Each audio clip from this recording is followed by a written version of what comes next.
අයිබෝවන් අපි බැද්දේගම නවකතාව සටහන් ආශ්‍රිත අපේ අධ්‍යයනය අවසාන කිරීම සඳහා තමයි දැන් ළඟා වෙමින් සිටින්නේ.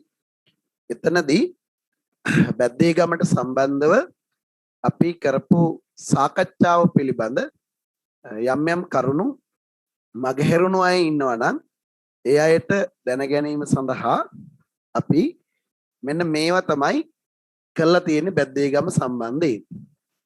පළවෙනි එක අපි නවකතාව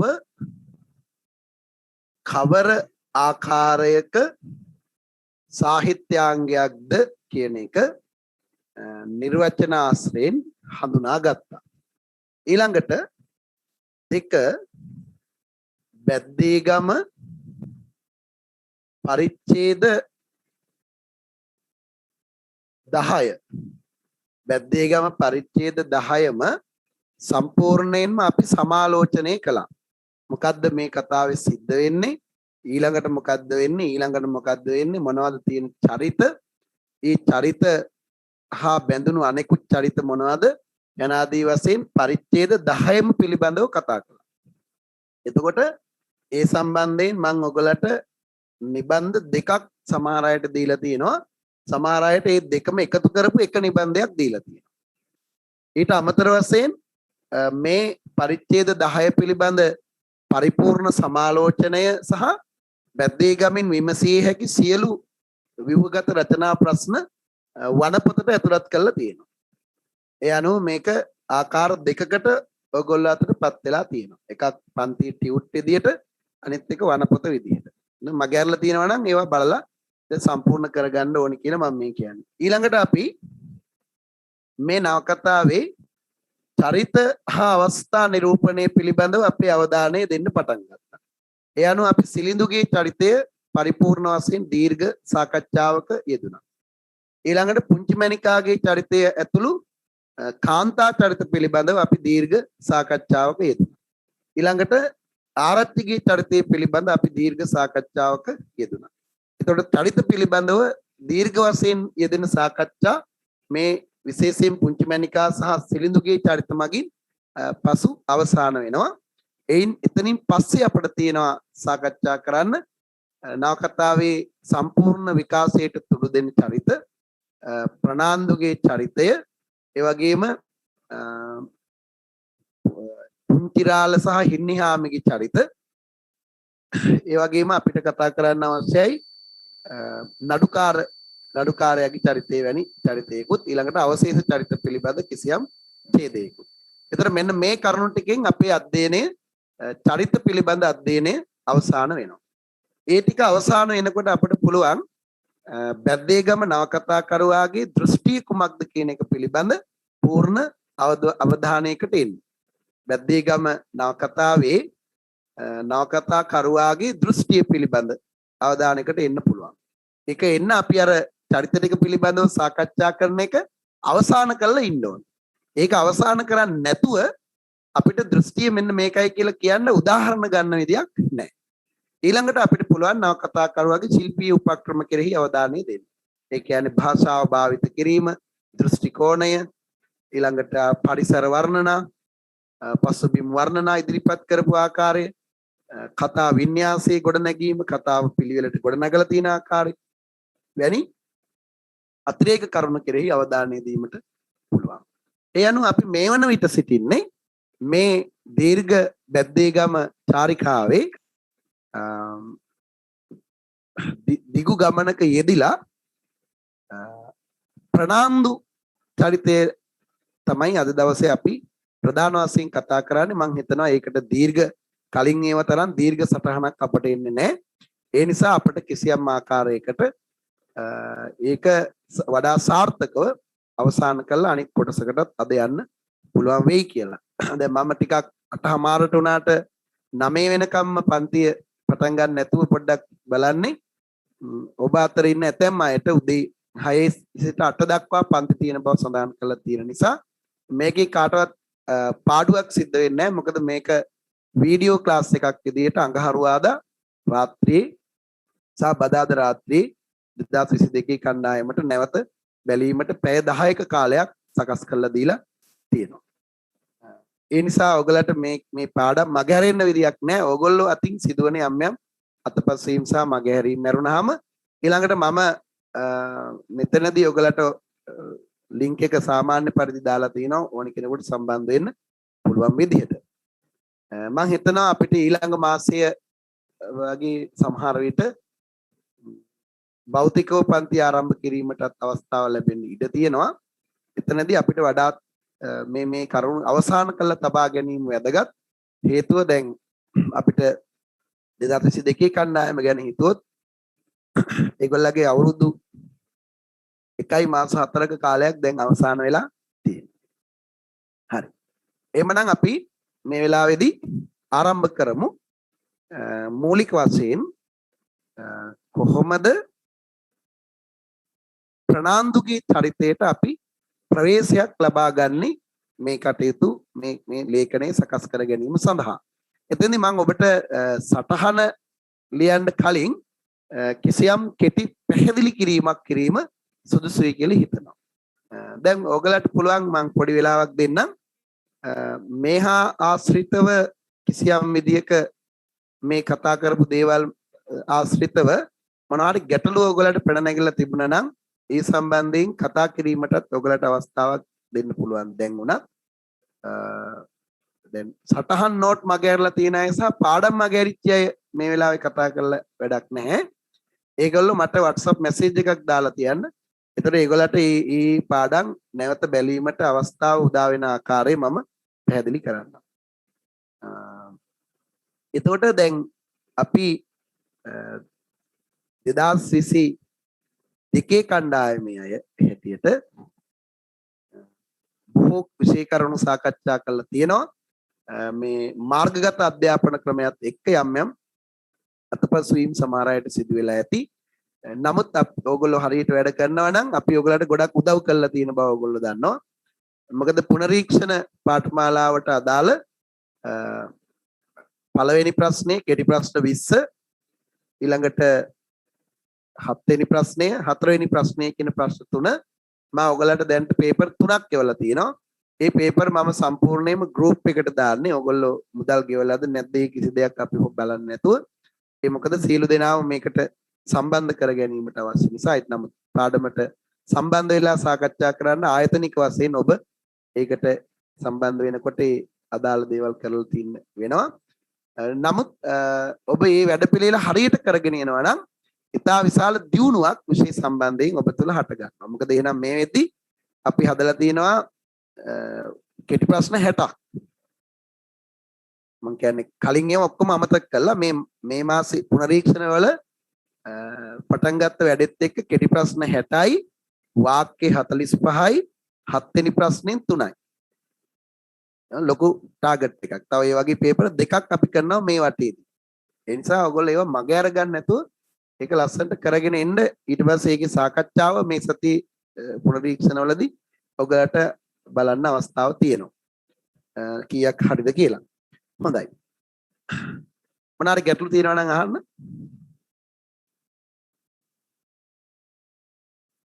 මොනාරි විමසීමට ගැටලු තියෙනවා නම් විමසන්න පුළුවන්.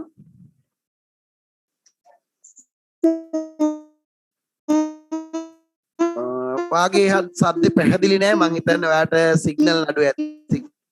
සිග්නල් අඩු ඇති ඔයා කියන එක අපිට ඇහෙන්නේ. මට පැහැදිලි නෑ. ඔයා අහපු දේ පැහැදිලි නෑ. ආයි කියන්න. ඇම්බිලි පිටියේ රිවිෂන් එක පටන් ගන්නේ නැද්ද සර් තවම? ඉතින් ඇම්බිලි පිටියේ ළමයි ඔක්කොම රිවිෂන් එකේ ඉන්නවනේ දැන්. ඇයි මං ගෲප් එකට කාලසටහන දාන්නේ? හරි. ගෲප් එකේ ඉන්නව නේද? ඔව් සර් ඉන්නවා මම බලන්න. ඔව් බලන්න. ඉතින් ඒක දැන් නෙමෙයි. දැන් ගොඩ දවසක් දැන් ඒ ළමයි පේපර් එකක් යනවනේ. හරි. තා මොනවාද ගැටලු තියෙන්නේ? ඔව්. සර් සිසුරුගේ පන්තිය පටන් ගන්න නැද්ද සාමාන්‍ය එක? දැන් මම දැන් ඉතින් ලංකාවේ කොහොමවත් තා පටන් ගන්න නැහැ ලබන මාසේ 6ද කොහෙද තාක්ෂිලා වෙනම් බඳ තියෙනවා. ඒගොල්ලෝ එහෙම දැනට දින දාගෙන තිබුණාට තාම මේ සාකච්ඡාව තියලා නැහනේ පන්ති කරන්න දෙන්නේ කොහොමද කියන එක. ඒ නිසා හරියට දින හරි දාලා ඒකට නිල වශයෙන් අවස්ථාව ලැබුණාම අපි කරමු. අපි ඉතින් දැනට කලබල වෙන්න ඕනේ නැහැ. කොහොමත් ඔයගොල්ලෝගේ තියෙන වෙලාවල් ටිකනේ පන්ති තියෙන්නේ.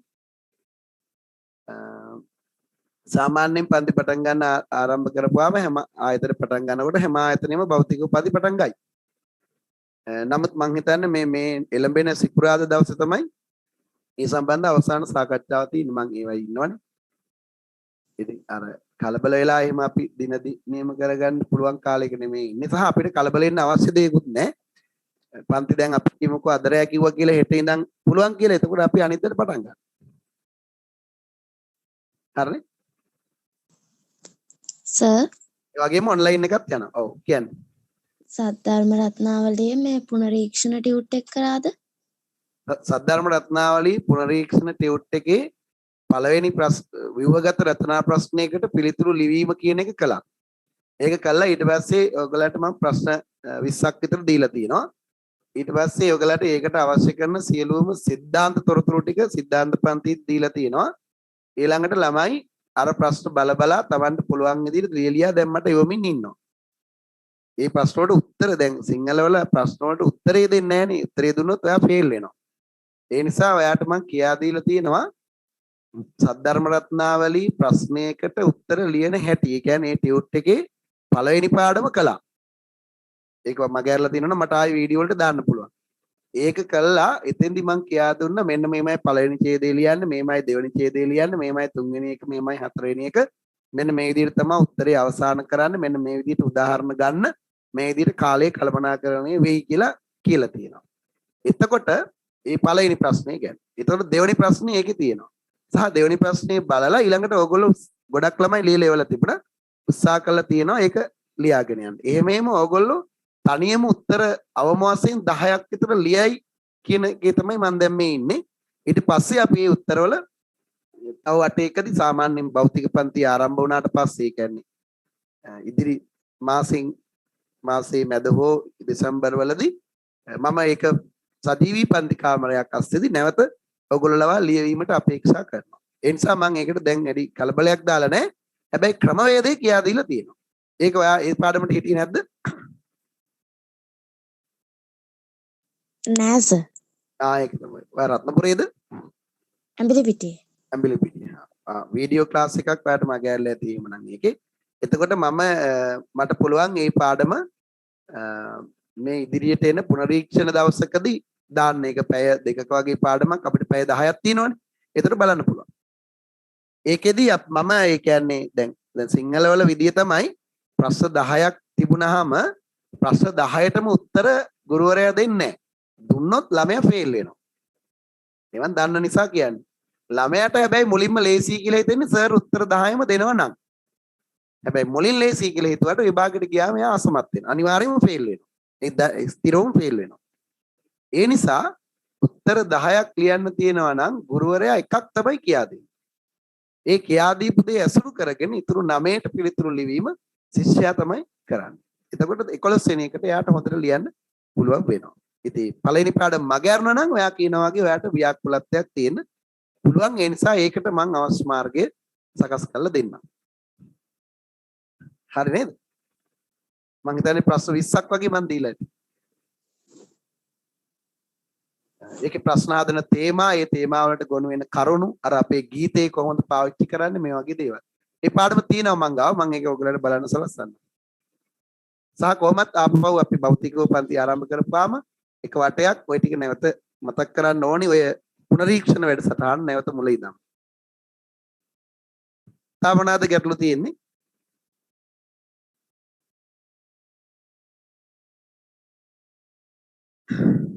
සර් ඔව් කියන්නේ.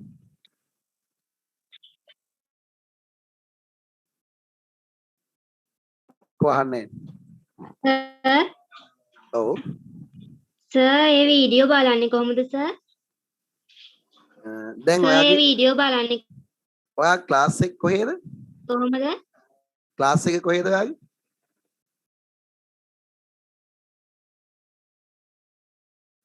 ඔයාගේ ක්ලාස් එක කොහේ ක්ලාස් එකද?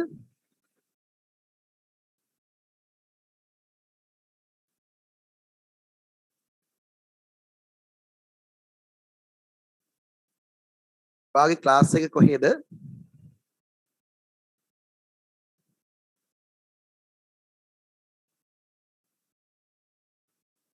කොහොම කියන්නේ ඔයාගේ ක්ලාස් එක කොහෙද?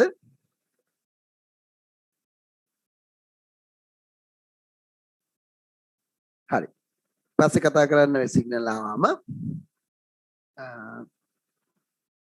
දැන් අපි අද දවසේ අපේ පාඩමට අවතීර්ණ වෙමු. මම හිතන්නේ ඔයගොල්ලෝ ඔය ගෲප් වලට දාන පණිවිඩ මැසේජ් ඒවා මොකුත් කියවන්නේ නැහැ වගේ නේද? ඒ කියන්නේ නැත්තම් දැන් ඒ විශාල පිරිසක් සම්බන්ධ වෙන්නයි සමහර අය ඒ ගැන තොරතුරු නොදැන ඉඳයි තියෙන හේතුව මට අපහසුයි හිතා ගන්න. ඒක මාර්ගගත අධ්‍යාපනයේ දුර්වලතාවක්ද දන්නේ නැහැ නේද? නැත්තම් ශිෂ්‍යයන්ගේ පොදු දුර්වලතාවක්ද දන්නේ නැහැ. ඒවා සාමාන්‍ය සරල තොරතුරු නිසා කවන්නේ දැන් ප්‍රශ්නේ අහපු අපේක්ෂිකාව නැවත ඇවිල්ලා සිග්නල් තියෙන වෙලාවකදී පන්ති අවසානයේ මම ඉඩක් දෙන්නම්. එතකොට මට කියන්න ක්ලාස් එක කොහෙද කියලා මට දැනගන්න ඕනේ. ආයතනය මොකක්ද කියලා. හරි. ඒ අනුව අපි අද දවසේ අපේ පාඩමට අවතීර්ණ වෙමු. අද දවසේ අපේ පාඩමේ ප්‍රධාන වශයෙන් අපි ටාගට් කරගත් චරිතය ප්‍රනාන්දුගේ චරිතය.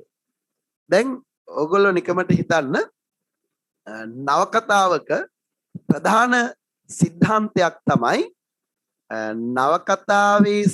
නවකතාවේ මධ්‍යයට ගියාට පස්සේ ඒ කියන්නේ නවකතාව පරිච්ඡේද ගණනාවක් ඉදිරියට ගලාගෙන ගියාට පස්සේ අලුතින් ප්‍රධාන චරිත නවකතාවට අන්තර්ගත වීම සාමාන්‍යයෙන් සිද්ධ වෙන දෙයක් නෙමෙයි. නමුත් පැද්දේගම නවකතාවේ මේ ව්‍යුහය බැලුවොත් නවකතාවේ ඒ පරිච්ඡේදවලදී තමයි ඒ සංසිද්ධියට බලපාන ප්‍රධාන චරිතේ නවකතාකරුවා අන්තර්ගත කරලා තියෙන්නේ. ඒ අනුව අපිට ප්‍රනාන්දුගේ චරිතය හම්බ වෙන්නේ පරිච්ඡේද 6ක් 10කින් යුක්ත නවකතාවේ හරි අඩක් ගෙවුනට පස්සේ. ඒතර ඔබට පේනවා බැද්දේගම නවකතාවේ හරි අඩක් ගෙවෙනකොට සිලිඳු සම්පූර්ණයෙන්ම හොදකලා වෙලා උකටලී වෙලා දරිද්‍රතාවෙන් පීඩාවටපත් වෙලා වඩා තනි වෙලා සිටින අවස්ථාව. පුංචි මැනිකා බබුන් සමග විවාහ වෙලා එම ඉඩමෙම කෙළවරක ජීවත් වෙන අවස්ථාව. ඒ වගේම හින්නිහාමි අකාරුණික ලෙස පුංචිරාලගේ සහ ආරච්චිගේ පලිගැනීමට යටත්ව බිහිසුණු ලෙස ගල්ගසා මරා දමලා ඇයගේ මරණයෙන් පසු අවස්ථාවක්. එතකොට ඒ වෙද්දී සිලිඳු අසනීප වලට මුහුණ දීලා බයටපත් වෙලා සන්ත්‍රාසයටපත් වෙලා ඊටාම අසරණ අඩියකට වැටි සිටි අවස්ථාවක් තමයි අපිට 6 වෙනි පරිච්ඡේදයට එනකොට පේන්නේ. එතකොට අපිට පේනවා 6 වෙනි පරිච්ඡේදයට එනකොට සිලිඳු කියනවා ඔයගලට මතක ඇති දෙන්නගෙන් එක්කෙනෙක් ඉල්ලුවා යක්ෂයා දැන් මේ හින්නිහාමි බිලි උනේ මාව ජීවත් කරවන්න කියන තැනින් අර ඇති වුණු සියලුම සිදුවීම් තමාගේ මානසිකත්වයට ගැලපෙන විදිහට සිලිඳු තේරුම් ගත්තා. ඒ වගේම තමයි ඊට පස්සේ ඔතන පුංචි මැනිකා සහ හින්නිහාමි කියන පුංචි මැනිකා සහ බබුන් සාමාන්‍ය පරිදි ඒගොල්ලන් අර මේ ජීවත් වීම ආරම්භ කළා. ඒතර මේ විදිහට බැලුවාම දැන් අපි මේ නවකතාවේ විකාශයේ රේඛාවක් ගත්තොත් මේ නවකතාව විකාශය වෙන එකේ යම් රේඛාවක් ඇන්දොත් මේක මේ විදිහට නවකතාව පටන් අරගෙන මේ විදිහට මෙතනින් පටන් අරගෙන මේව නවකතාව ගමන් කරනවා. මෙහෙම ගමන් කළා මෙන්න මේ ලක්ෂයට එනකොට මේ හරියට එනකොට මෙතනින් අර හින්යාමිගේ මරණය සිද්ධ වෙලා නේද? සිලිඳු වඩ වඩාත් හුදකලා වෙලා තනි වෙලා බබුන් සහ පුංචි මැනිකා ඔවුන්ගේ නිවසේ තනි වෙලා මෙතනට එනකොට බොහෝ දුරට ආරච්චිලගේ පරිගැනීම සාර්ථක වෙලා මේ විදිහට මෙතෙන්ට ඇවිල්ලා.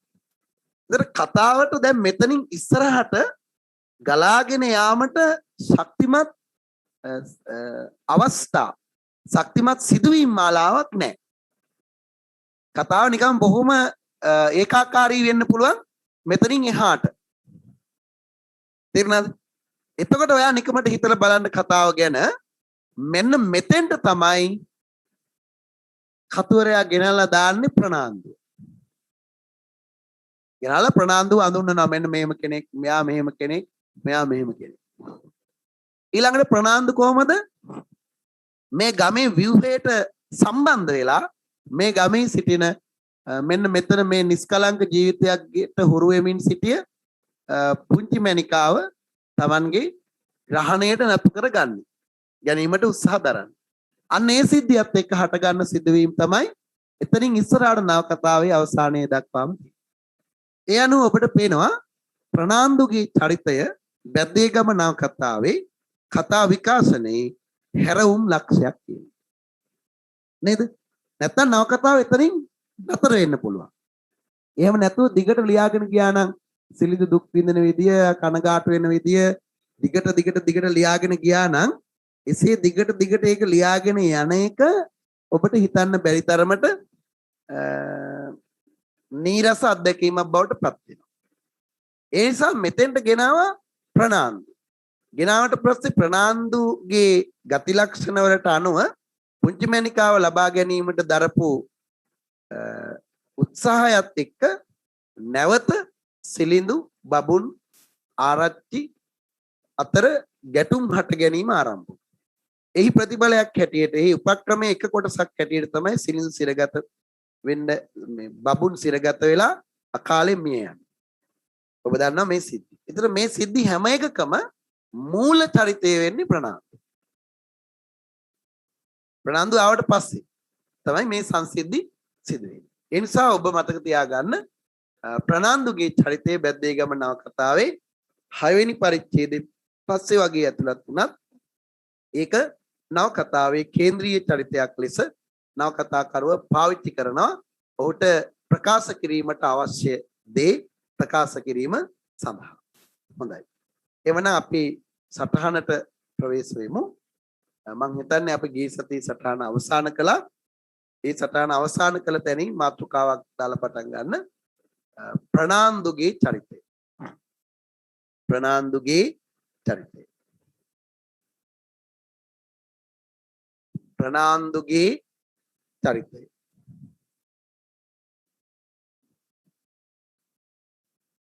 ප්‍රනාන්දුගේ චරිතය.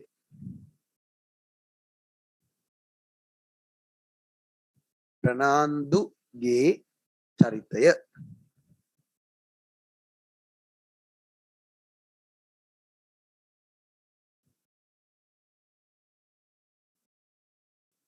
බැද්දේගම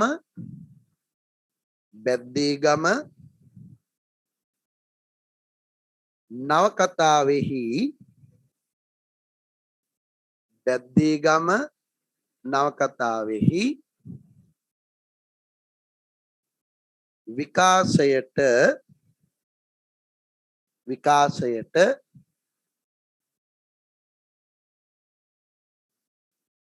මූලිකව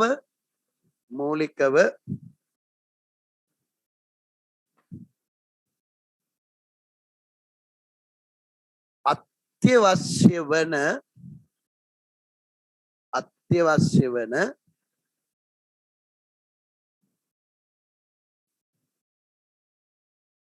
චරිතයක්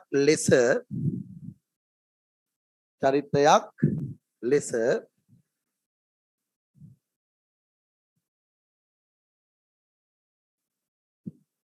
ප්‍රනාන්දුගේ චරිතය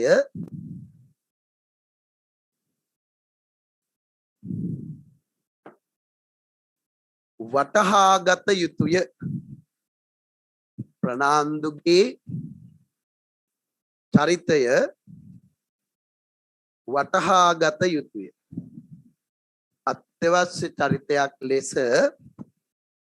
ප්‍රනාන්දුගේ චරිතය වටහාගත යුතුය.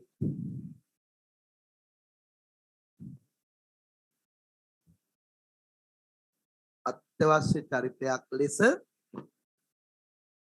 ප්‍රනාන්දුගේ චරිතය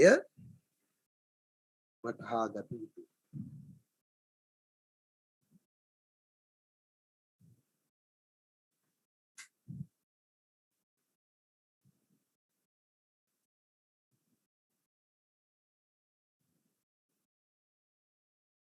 ප්‍රනාන්දු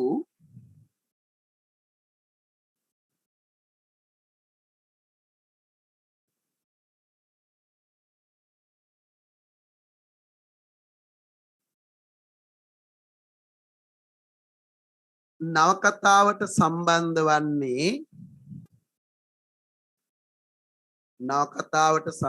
වන්නේ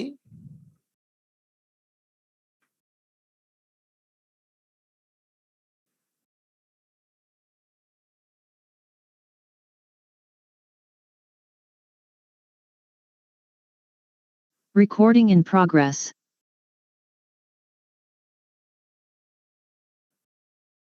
මාතෘකාව ප්‍රනාන්දුගේ චරිතය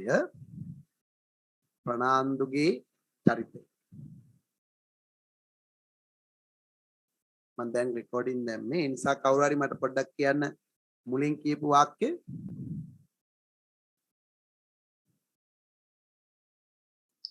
බැද්දේගම නවකතාවෙහි විකාශයට මූලිකව අත්‍යවශ්‍ය වන චරිතයක් ලෙස ප්‍රනාන්දුගේ චරිතය වටහාගත යුතුය. බැද්දේගම නවකතාවෙහි විකාශයට අත්‍යවශ්‍ය වන චරිතයක් ලෙස ප්‍රනාන්දුගේ චරිතය වටහාගත යුතුය. ඊට පස්සේ ඊළඟට එච්චරයිද?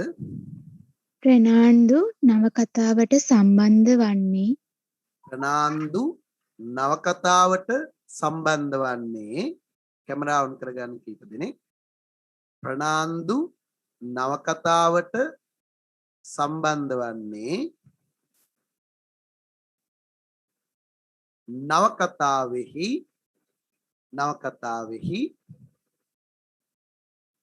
7 වෙනි පරිච්ඡේදයේදීය.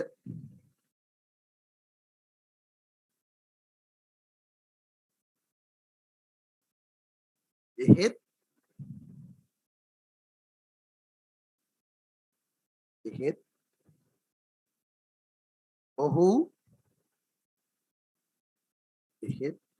ඔහු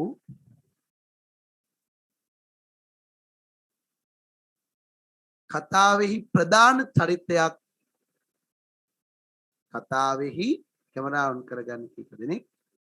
කතාවෙහි ප්‍රධාන චරිතයක් බවට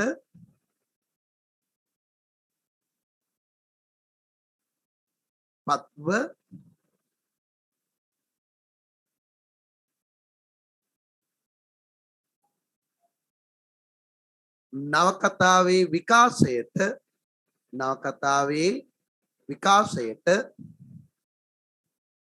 නවකතාවේ විකාශයට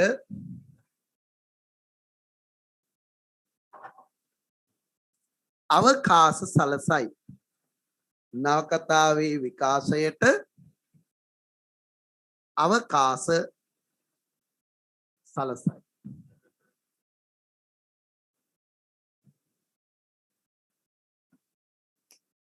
මේ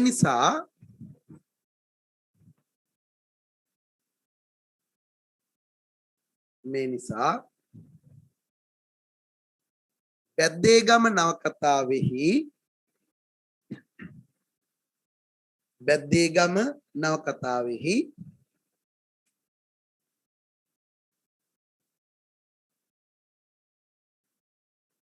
අවස්ථා ඕනනම් වෙන පාටකින් ලියා ගන්න.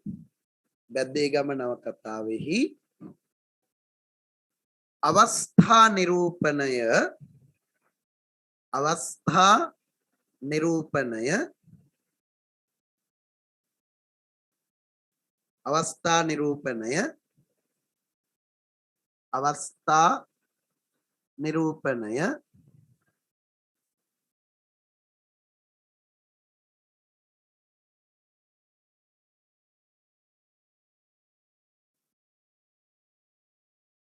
අවස්ථා නිරූපණය නවකතා කරුවාගේ දෘෂ්ටිය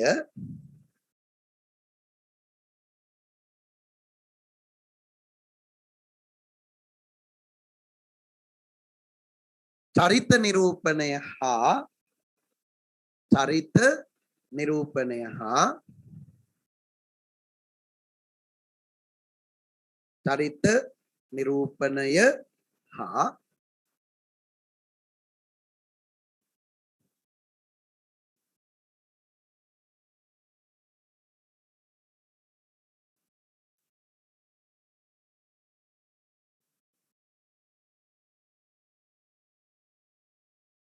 යටත් විජිත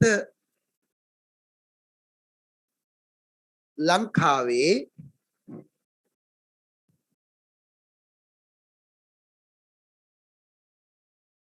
යථා ස්වරූපය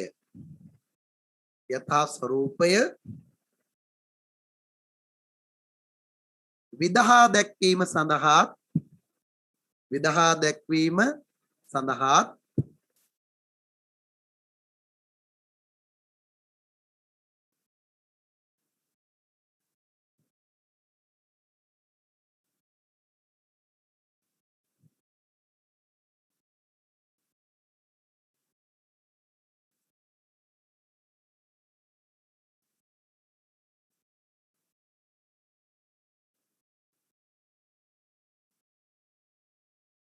යටත් විජිත ස්වරූපේ දා දැක්වීම සඳහා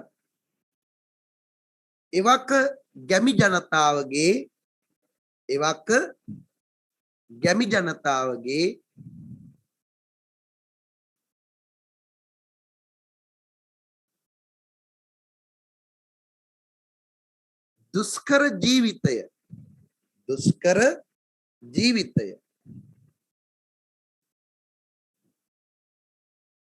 දුෂ්කර ජීවිතය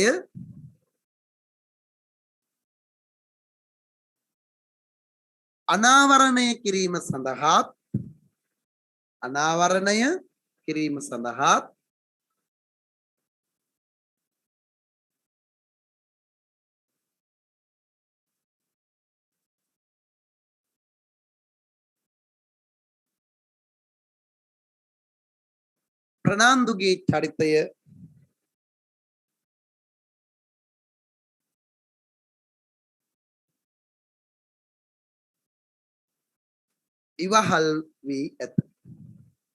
ප්‍රනාන්දුගේ චරිතය ඉවහල් වී ඇත.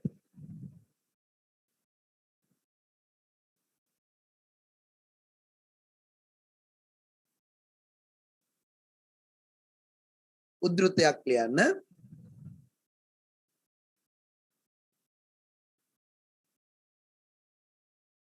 කඹුරුපිටියේ සිටි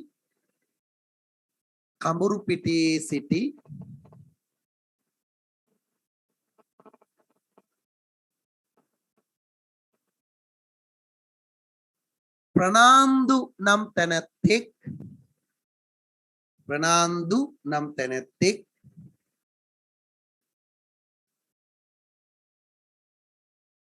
එහි පදිංචියට පැමිණියේය. කඹුරුපිටියේ සිටි ප්‍රනාන්දු නම් තැනැත්තෙක් එහි පදිංචියට පැමිණියේ.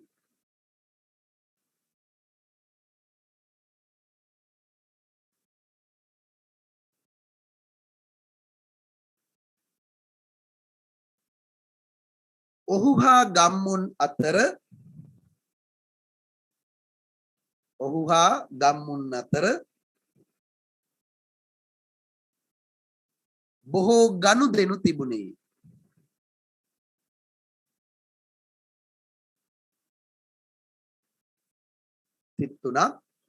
තිත්තුනක් තියලා ලියන්න. ඔහු කපටි හිත පපුව නැති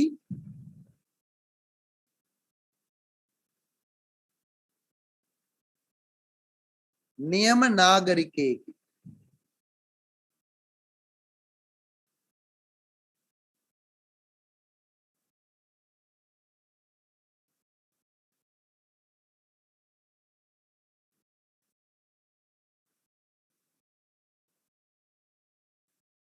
කමාවහන්න. කතුවරයාගේ මේ හැඳින්වීම නිසා කතුවරයාගේ මේ හැඳින්වීම නිසා කතුවරයාගේ මේ හැඳින්වීම නිසා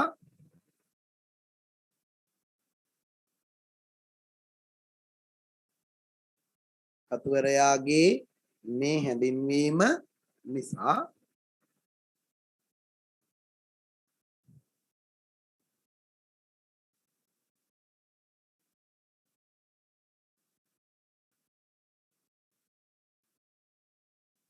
ඔහුගේ චරිතය කෙරෙහි ආරම්භයේ පටන්ම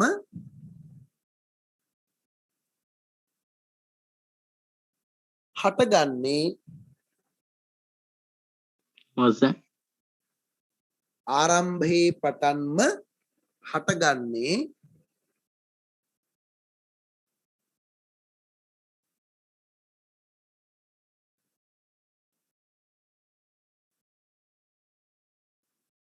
අප්‍රසාද ජනක ආකල්පයකි.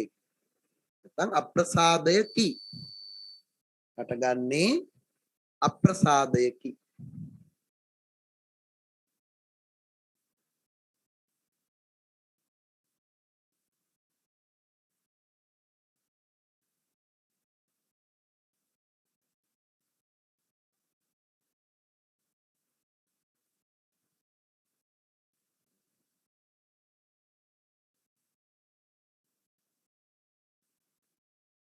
ඔහු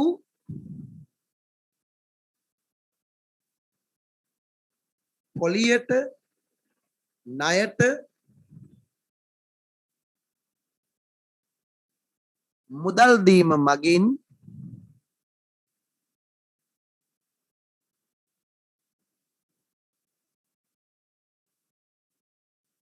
ගම්වැසියන්වද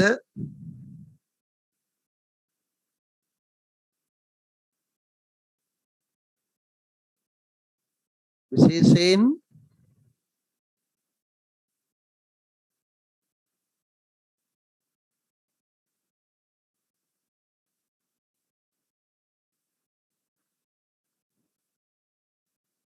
ගමේ ආරච්චිවද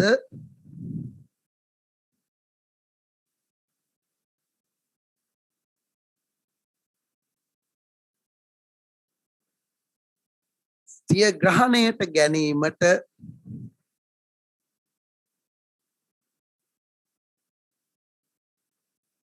සමත්ව සිටියේය.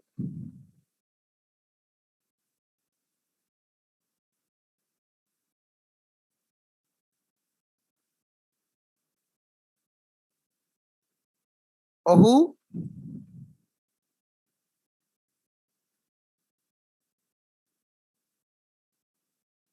ආරච්චි සමග එකතුව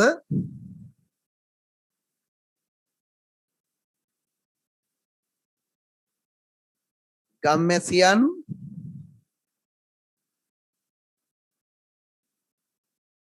ණය උගුලක සිර කිරීමට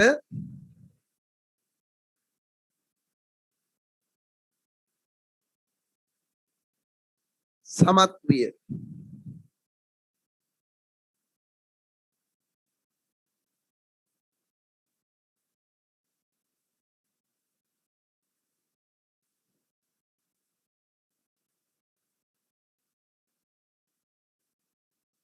අක්කර 4ක ඉඩමක Tamanටම අයත් කියන එක. අක්කර 4ක ඉඩමක ඒ ගම්මැසියන්ටම අයත් ඕන වරන් අස ලියා ගන්න. අක්කර 4ක ඉඩමක පහෙන් පංගුවට වැඩ කරන කුලීකරුවන් බවට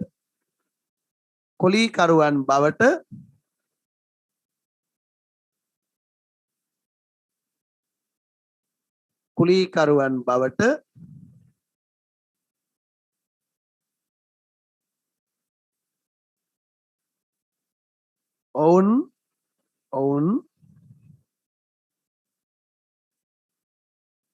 පත්කරවීම ඔවුන් පත්කරවීම ප්‍රනාන්දුගේ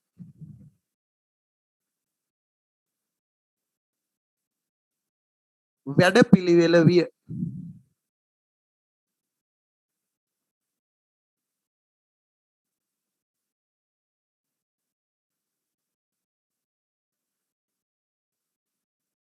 එවැනි අවස්ථාවකදී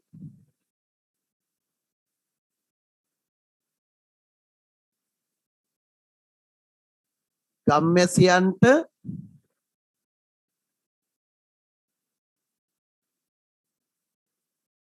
සහයෝගය දිය යුතු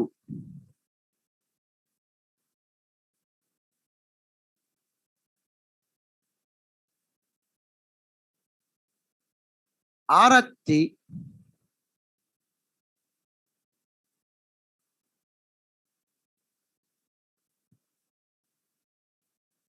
ප්‍රනාන්දුගේ පැත්ත ගෙන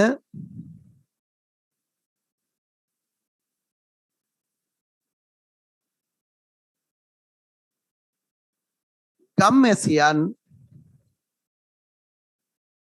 ඔහුට පාවා දීමට කටයුතු කිරීම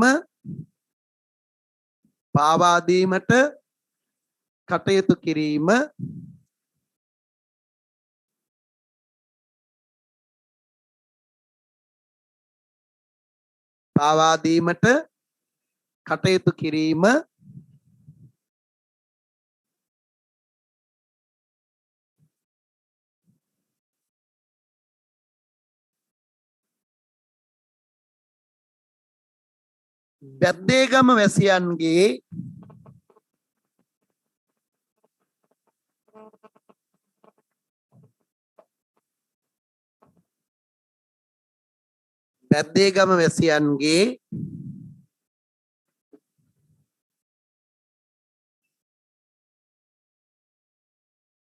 අනාරක්ෂිත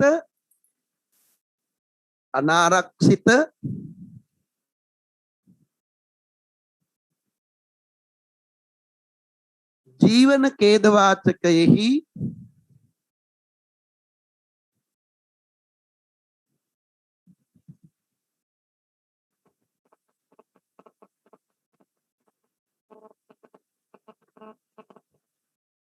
කොටසක් බව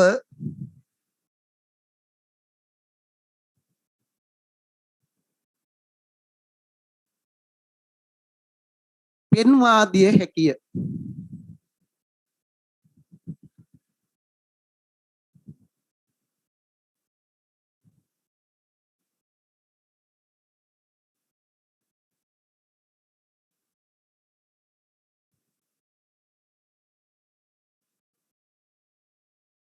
මේ අයුරින්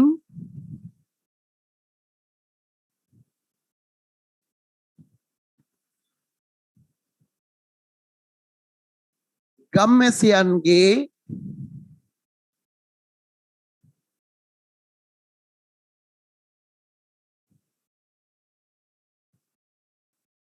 ශ්‍රම ශක්තිය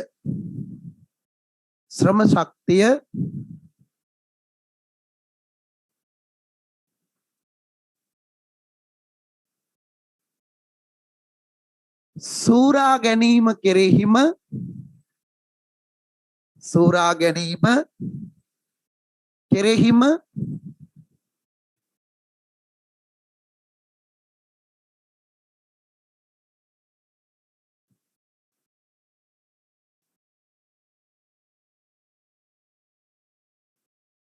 අවධානය යොමු කර සිටි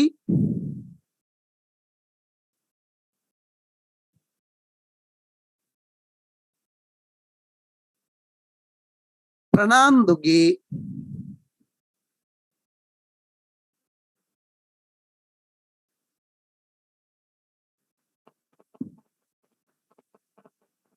අවධානය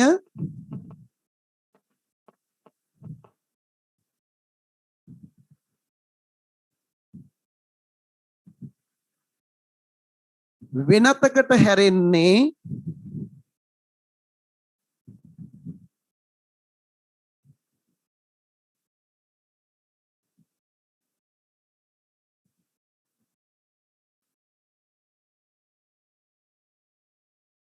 පුංචි මැණිකා දැකීමෙනි.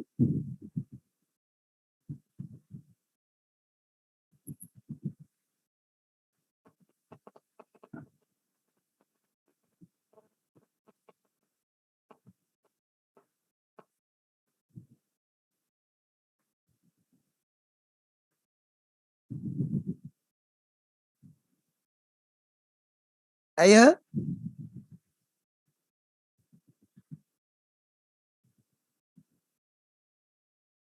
තම ණයකාරයෙකුගේ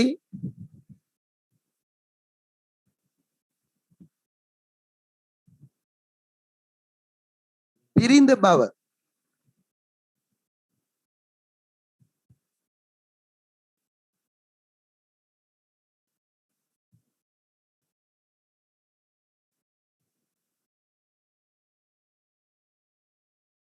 දැනගත් විට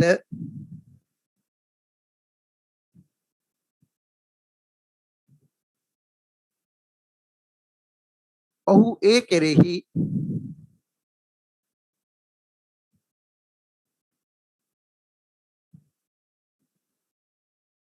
වඩාත් උනන්දු වෙයි.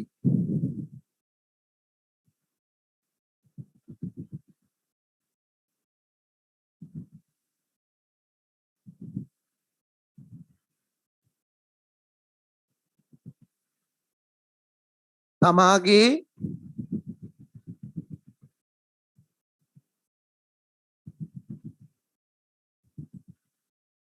ණයකාරයෙකු වන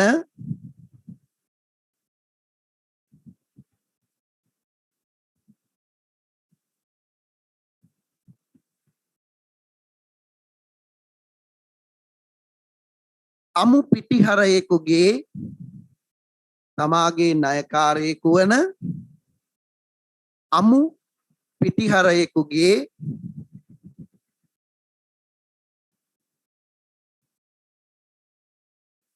ගැහැණියක්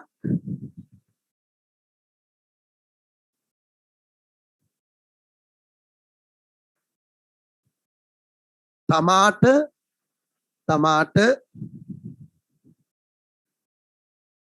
ලබා ගන්නට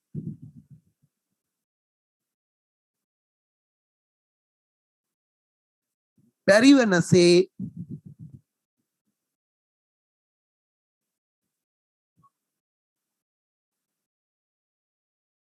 ඇතිවිය හැකි බාධාවක්ද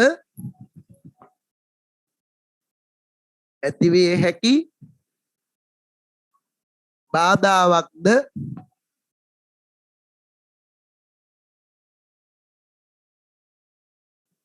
ඔහුට පෙනෙන්නට නොතිබුණේය. ඔහුට පෙනෙන්නට නොතිබුණේ.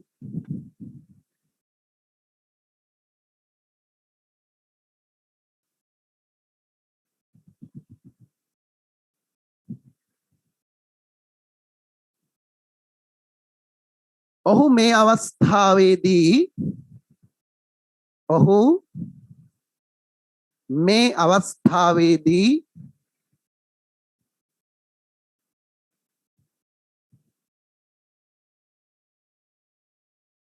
ඉතා උපක්‍රමශීලී ලෙස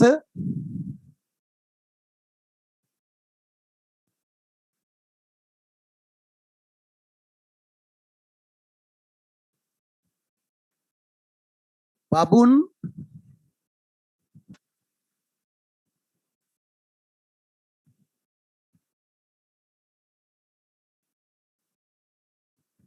තමාට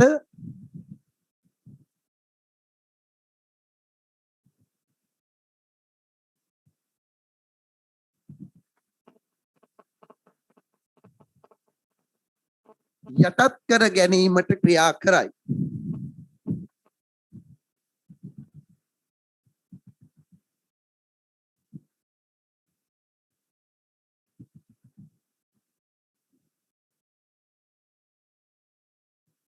බබුන්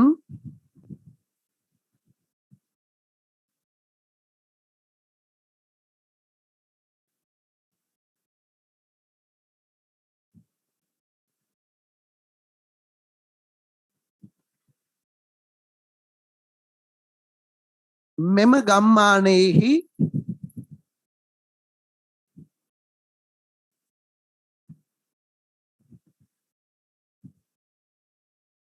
ප්‍රනාන්දුගේ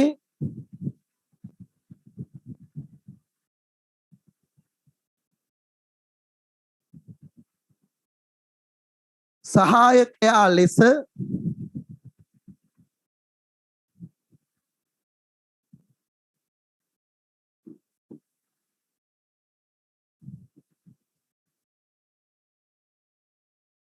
පත්කර ගැනීමත්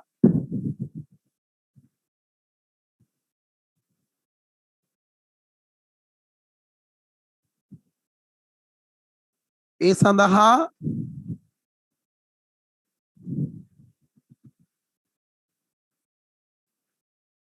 ඔහුට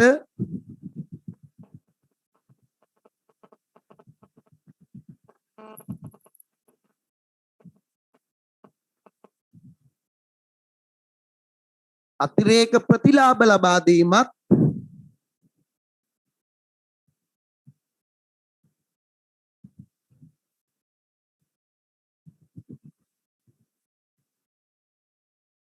මගින්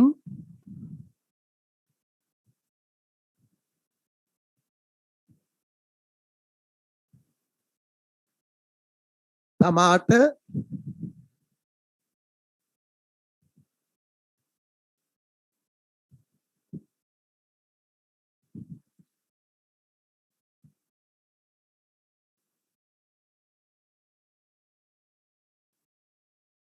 පුංචි මැණිකාව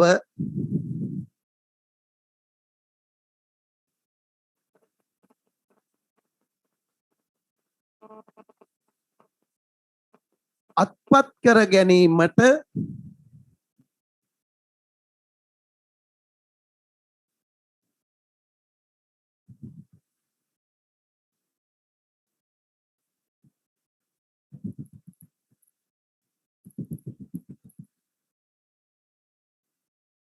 මාර්ගය පාදා ගැනීම අත්පත් කර ගැනීමට මාර්ගය පාදා ගැනීම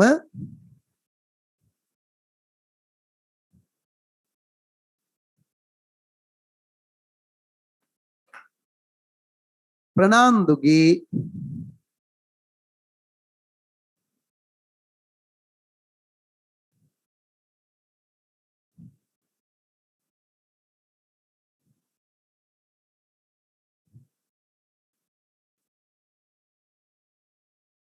අරමුණ විය. ප්‍රනාන්දුගේ අරමුණ විය.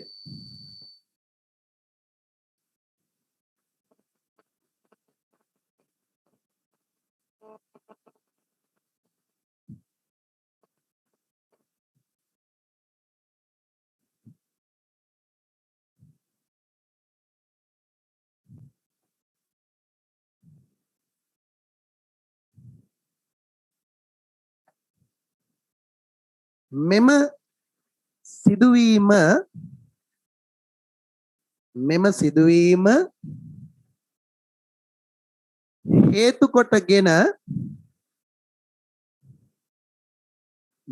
සිදුවීම හේතු කොටගෙන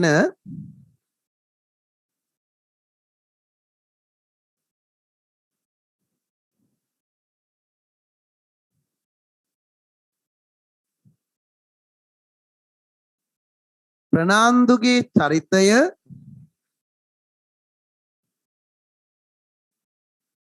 ප්‍රනාන්දුගේ චරිතය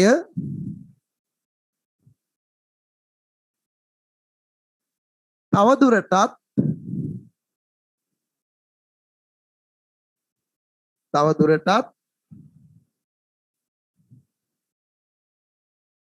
වටහා ගැනීමටත්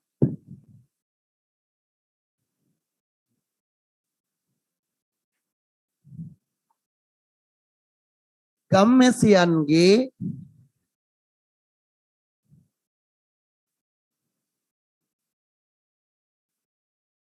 අනාරක්ෂිත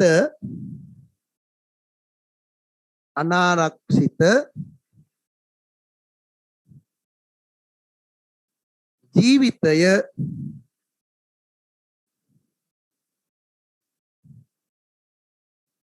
වටහා ගැනීමටත්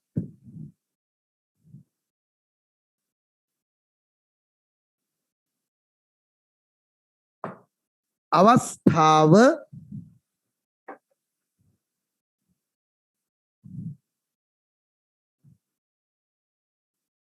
සැලසී ඇත.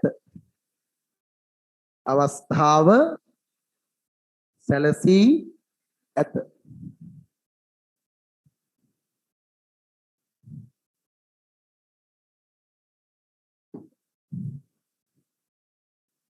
මේ අනුව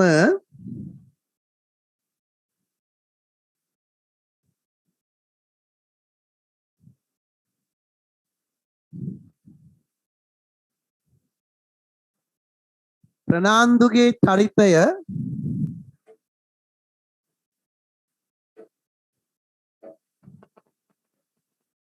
මේ අනුව ප්‍රනාන්දුගේ චරිතය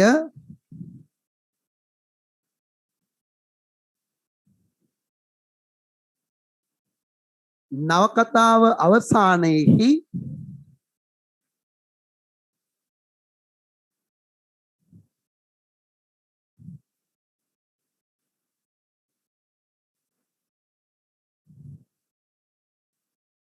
හඳුන්වා දෙන චරිතයක් වුවද අවසාන භාගයේ කියන එක හඳුන්වා දෙන චරිතයක් වුවද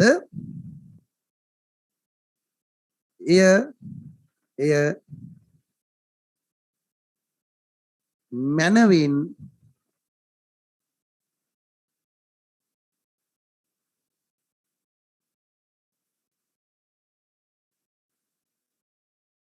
විකාශය කරවීමට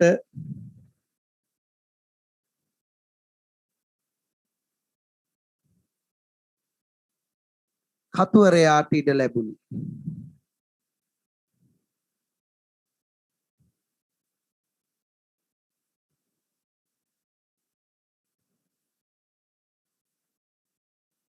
උද්ෘත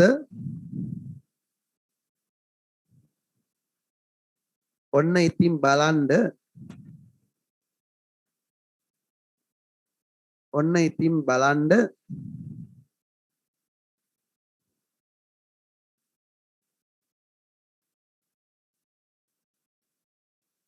මට ගමක් නෑ.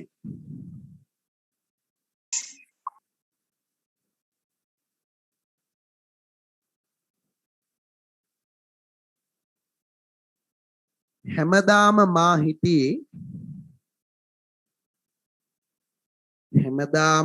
මා හිටියේ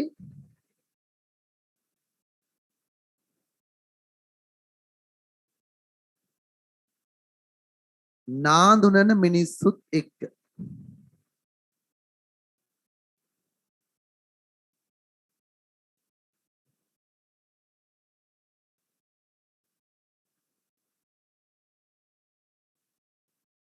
ටිප් 3ක් තියලා ලියන්න.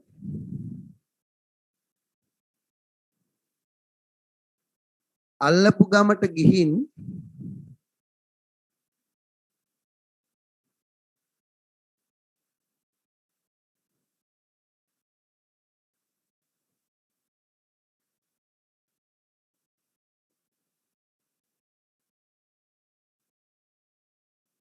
පොහොසත් වෙන්න පුළුවන්කම තියෙද්දි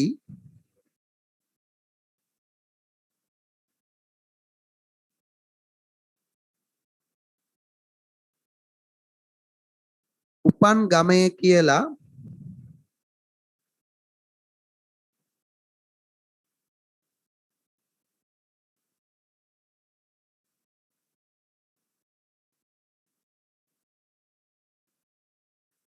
ඒකෙම බඩගින්නේ වේලෙන එක ඒකෙම බඩගින්නේ වේලෙන එක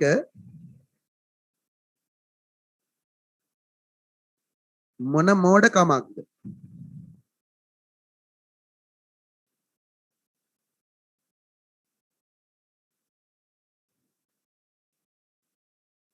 කමවහන් මෙවැනි ප්‍රකාශ මගින්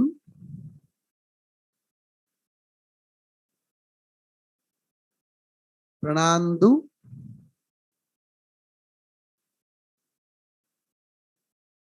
සංස්කෘතික වශයෙන්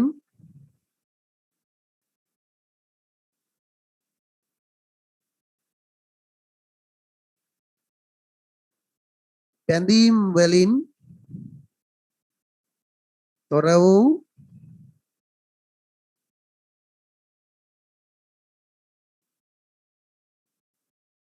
පුද්ගලයෙකු ලෙස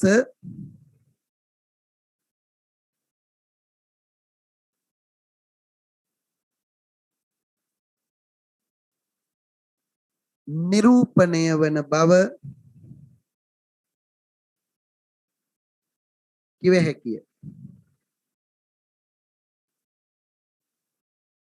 පහලින් අලුත් ඡේදයක්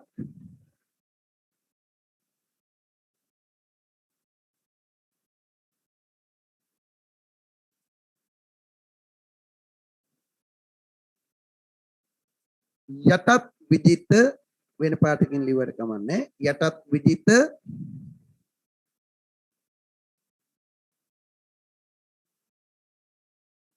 පාලන සමයෙහිදී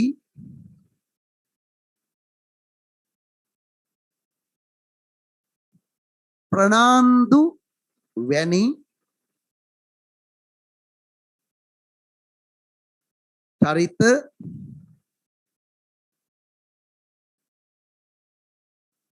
පිහිවීමට අවශ්‍ය කරන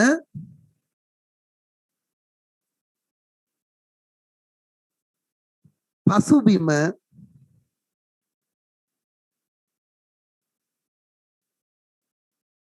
සකස් වී තිබුණි.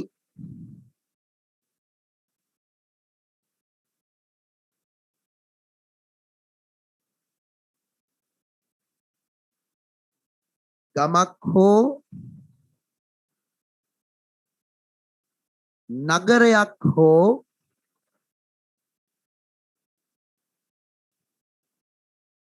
පිළිබඳව බැඳීමක්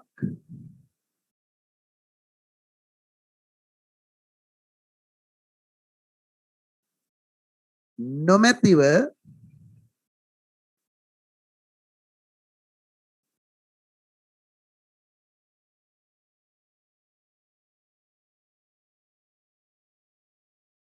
හුදෙක්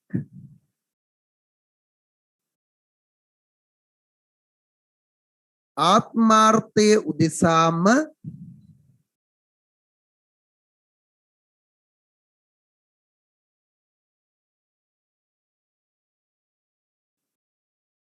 ජීවත් වූ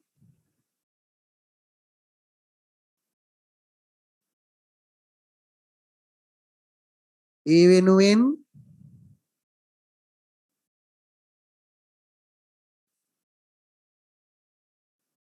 අසරණ ගම්වැසියන්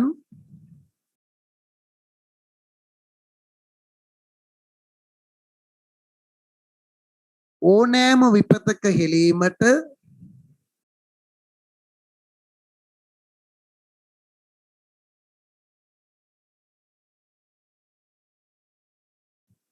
පසුබට නොවූ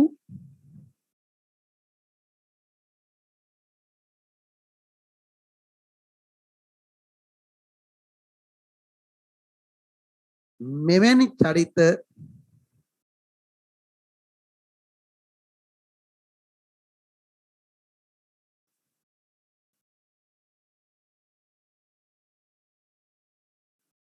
පිහිවීමට අවශ්‍ය කරන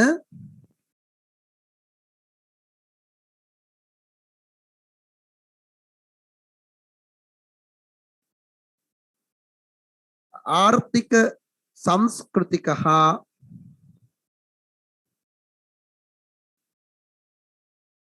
දේශපාලනික පසුබිම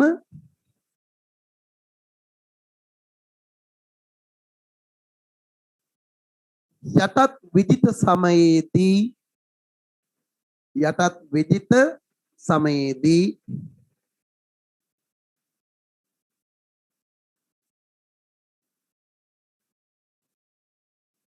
හටගෙන තිබුණි.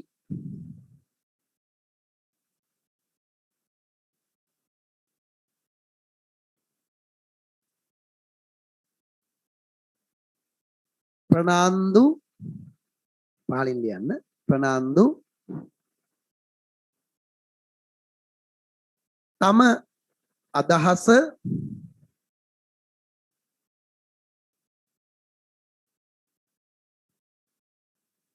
පණිවිඩකරුවෙකු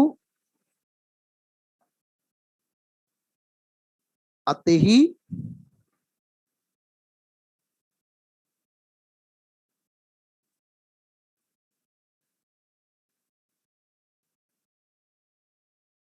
යවා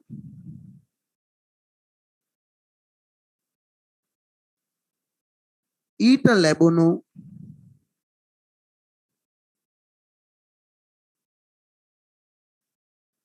අයහපත් ප්‍රතිචාරයෙන්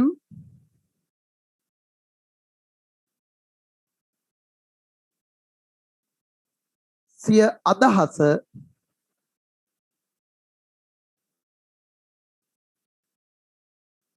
වෙනස් කර නොගනී.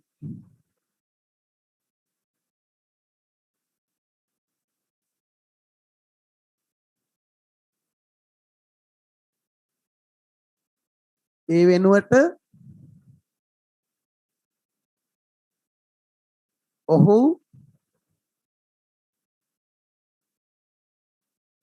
පුංචි මැණිකාගේ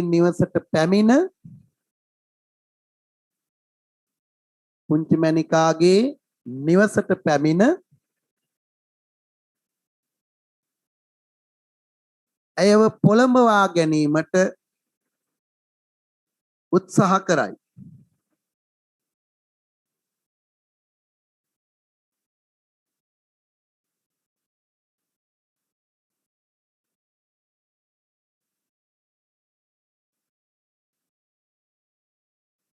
එසේ කරන ලද ඉල්ලීම්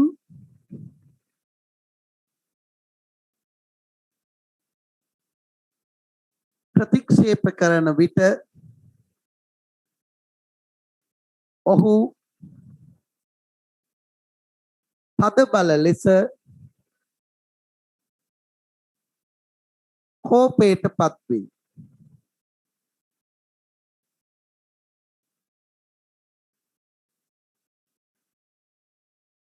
මෝඩ ගෑණි උද්ෘතයක්. මෝඩ ගෑණි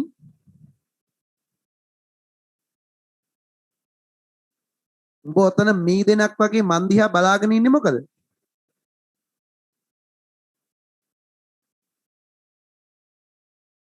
උඹ ඔතන මී දෙනක් වගේ මන් දිහා බලාගෙන ඉන්නේ මොකද?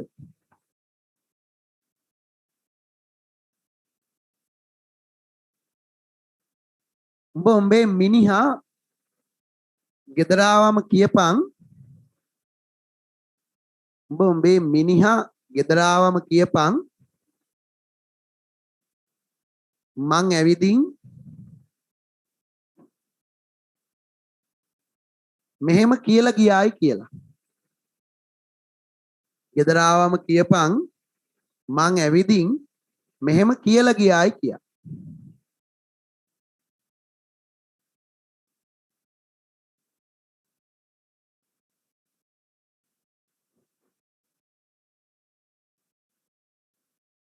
ඒ මිනිහා කුරක්කම් මල්ලක් වගේ. ඒ මිනිහා කුරක්කම් මල්ලක් වගේ. උඹ මට විකුණන්නේ නැද්ද කියලා බලාපන්. ඒ මිනිහා කුරක්කම් මල්ලක් වගේ උඹව මට විකුණන්නේ නැද්ද කියලා බලාපන්.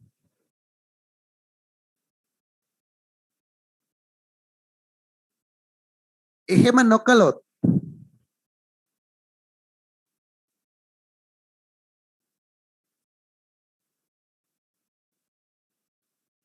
ඒ මිනිහත් මෝඩයෙක්. ඒ මිනිහත් මෝඩයෙක්. ඌරෙක්.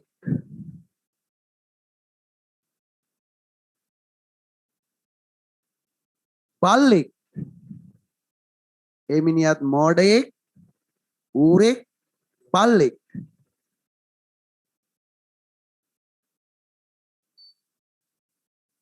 නොදුන්නොත් බලාපන් මං කරන වැඩි.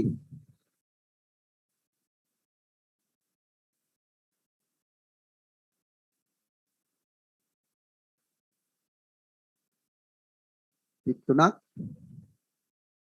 මට යාව නැති කරන්න පුළුවනි. ඔව්. මං සුන් කරනවා උන්දැව.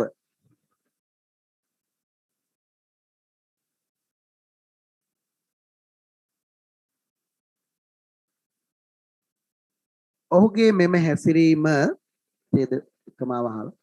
ඔහුගේ මෙම හැසිරීම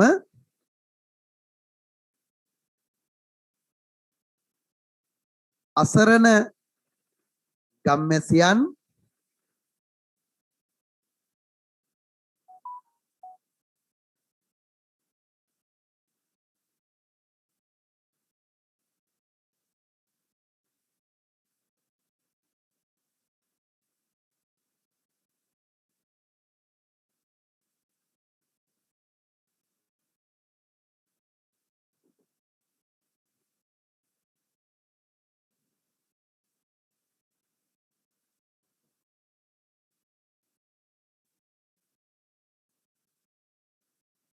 පීඩාවට පත් කරන ආකාරය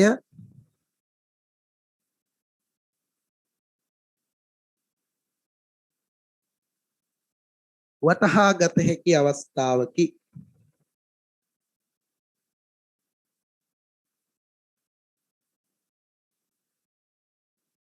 ප්‍රනාන්දු කොතරම්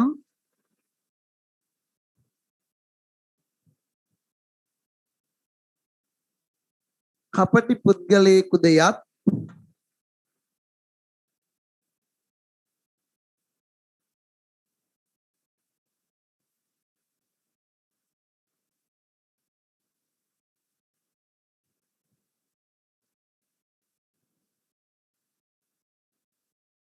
පුංචි මැනිකා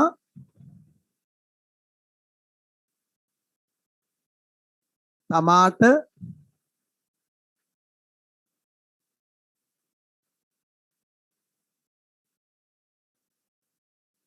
කැමති වූ බව කියා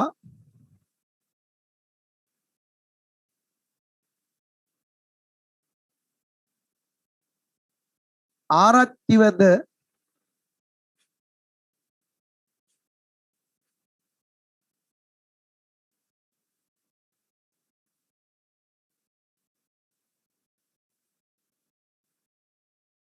රවටයි.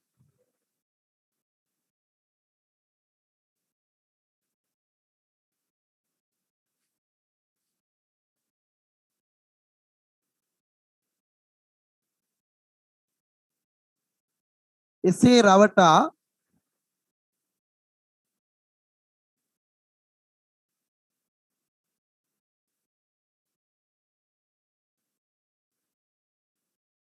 තම අභිප්‍රාය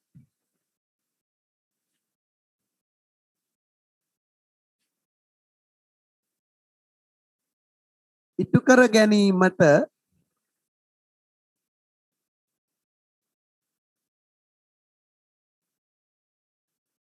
ආරච්චිවද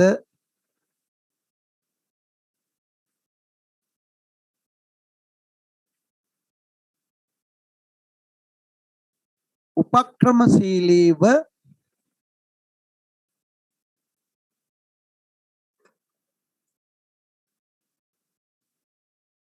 යොදා ගනී.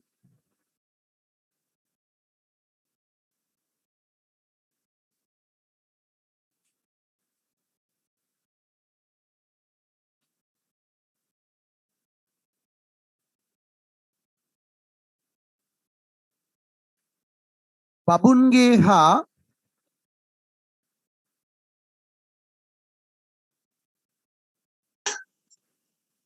පුංචි මැණිකාගේ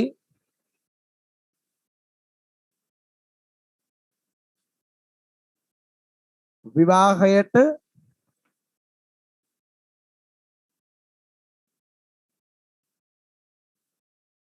ආරක්ෂිත තුළ වූ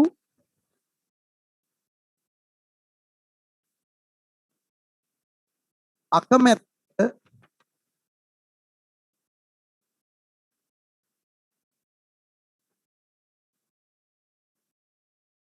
අකමැත්තද ඔහු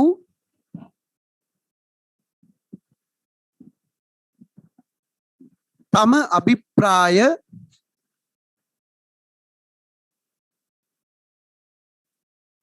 ඉටු කර ගැනීම සඳහා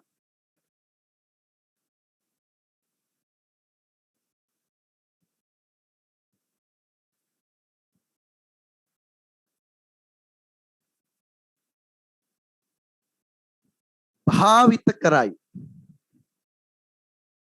ඉටු කර ගැනීම සඳහා භාවිත කරයි.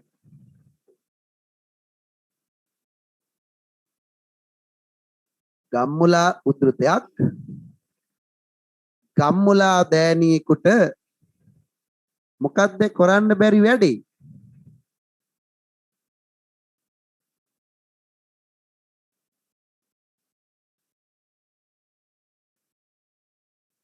තමන්ගේ පවුලට නින්දා වෙන වැඩක් කෙරෙන කල් තමන්ගේ පවුලට නින්දා වෙන වැඩක් කෙරෙන කල් බලා ඉන්නවද මුලා දෑනියෙක්?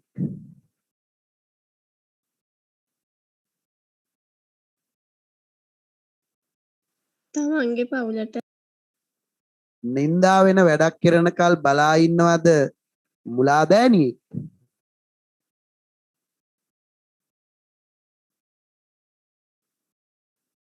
කමාවහලා පහලින් ගෑණි ගණ්ඩ නම් මිනිත්තුවක්වත් ප්‍රමාද කරන්න හොඳ නැහැ.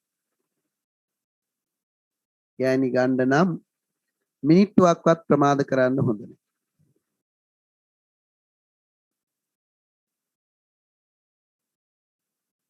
මෙවැනි ප්‍රකාශ හා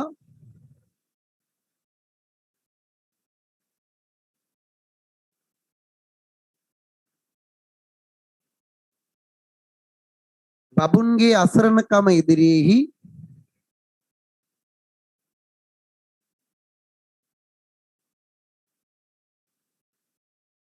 ප්‍රනාන්දු කරන සිනහව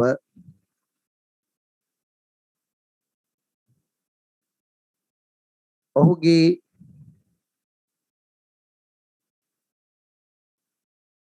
දුෂ්ටත්වය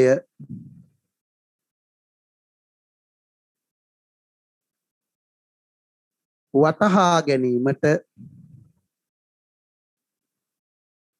හේතු වෙයි.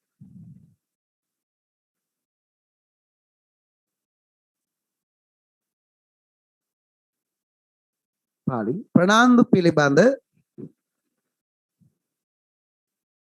බොහෝ අය තුළ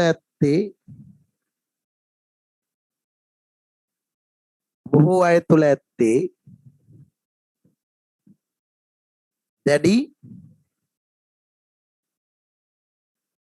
අප්‍රසාදයක් බව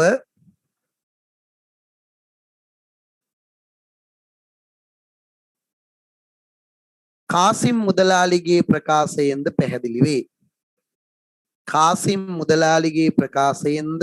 පැහැදිලි වේ.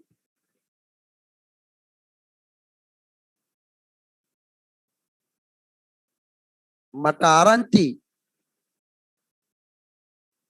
උද්ෘතයක් මට ආරංචි අර බල්ලා ප්‍රනාන්දු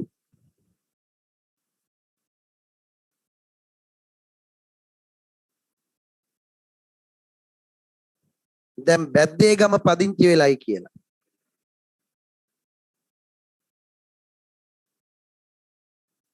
ඒක මැරිලා යන්නේ නෑනේ මේ උනටවත්. ඒක මැරිලා යන්නේ නෑනේ මේ උනටවත්. මට ආරංචි අර බල්ලා ප්‍රනාන්දු දැන් බැද්දේගම පදිංචි වෙලයි. ඒක මැරිලා යන්නේ නෑනේ මේ උනටවත්.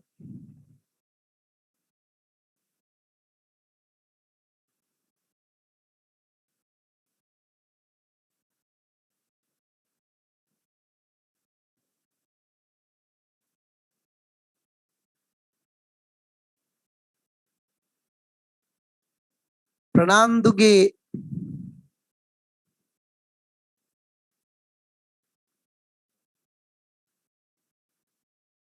සහ ආරච්චිගේ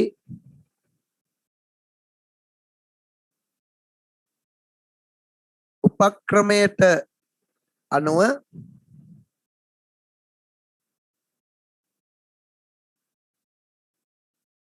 සිලිඳු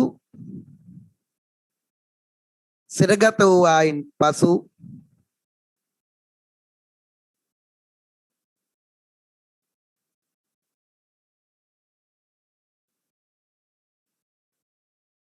ප්‍රනාන්දුට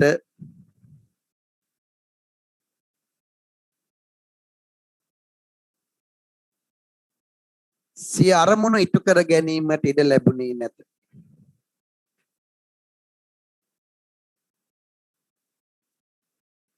උද්ෘත ප්‍රනාන්දු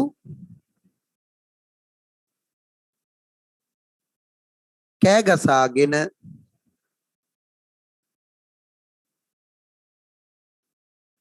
ඇඹරී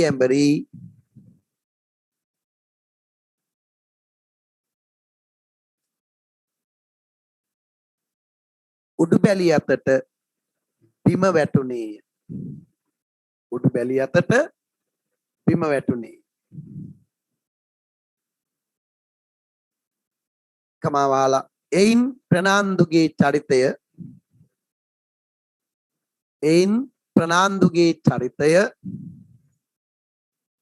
අවසාන විය. මේ පාලින් මේ අනුව නවකතාවෙහි ප්‍රධාන සිදුවීම් හා අවස්ථා කෙරෙහි ඒක ආපහු කියන්නකෝ. මේ අනුව නවකතාවෙහි ප්‍රධාන කේන්ද්‍රීය අවස්ථා කෙරෙහි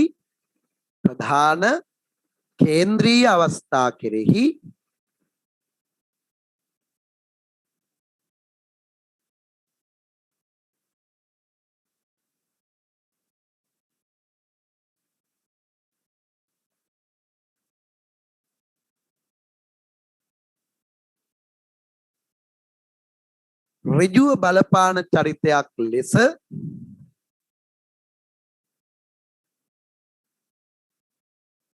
ප්‍රනාන්දුගේ චරිතය අර්ථකථනය කළ හැකිය. ප්‍රනාන්දුගේ චරිතය අර්ථකථනය කළ හැකි. හරි.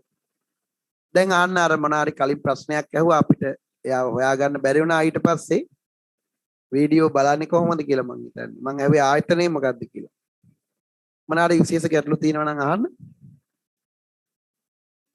සර් ඔව්. සර් මේ රිවිෂන් එකේ මේ කාලසටහන දැම්මේ මේ ගෲප් එකටමද? හැම ගෲප් එකකටම දාලා තියෙනවා. රිවිෂන් එකේ කාලසටහන තියෙන්නේ බ්‍රහස්පතින්දා හවස 5 ඉඳන් 10 වෙනකන්, සිකුරාදා හවස 6 ඉඳන් 11 වෙනකන්. හරි සර්. 2022. ඉන්න ගෲප් එක මොකද්ද? ඇඹිලිපිටිය කාවන්තිස්ස. ඇඹිලිපිටිය කාවන්තිස්ස ඇඹිලිපිටිය ඒ කියන එකද? ඒ අකුරක්ද දාලා තියෙන්නේ? මම බලන්නම්. හැම එකටම දාලා තියෙන්නේ. මොකද ඒ පන්ති ළමයි ඉන්නවා ඒකයි. හරි. දැන් මම ආපහු දාන්නම්කෝ. තව මොනවද ගැටලු?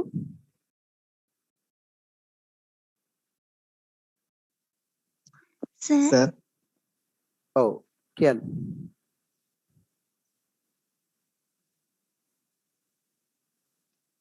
සර් ඔව් මේ අර අන්තිමට කියපු ටික මේ ගෲප් එකට ෆොටෝ එකක් දාන්න පුළුවන්ද?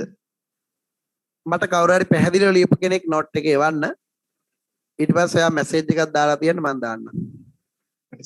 පැහැදිලිව ලියපු කෙනෙක් එවන්න මට නෝට් එක. ගිය සතියේ එකත් එවලා තිබුණා. ඒ වගේ එවන්න. සර් ඔව්. සර් සිලින්දු සිරගත වී ඌයන් පසු නෙවේ නේද බබුන් නේද? බබුන් මං එහෙම දුන්නේ. ඔව්. ඒක හදාගන්න. බබුන් සිරගත වුණාට පස්සේ සිලිඳුනේ මේගොල්ලන් මරන්නේ ඔව්. ඒ වාක්‍යය හදාගන්න මං ද වීඩියෝ එක බලන අයත් මේක දැන් ඒ කොටසේ නෝට් එක ලියනකොට සමහර අය වෙනස් කරගන්න ඇති. එහෙම නැත්නම් දැන් ඉක්මනින් හදාගන්න මේ කොටස. හරි. බබුන් කියන දාන්න සිලිඳු කියන තැනට. තව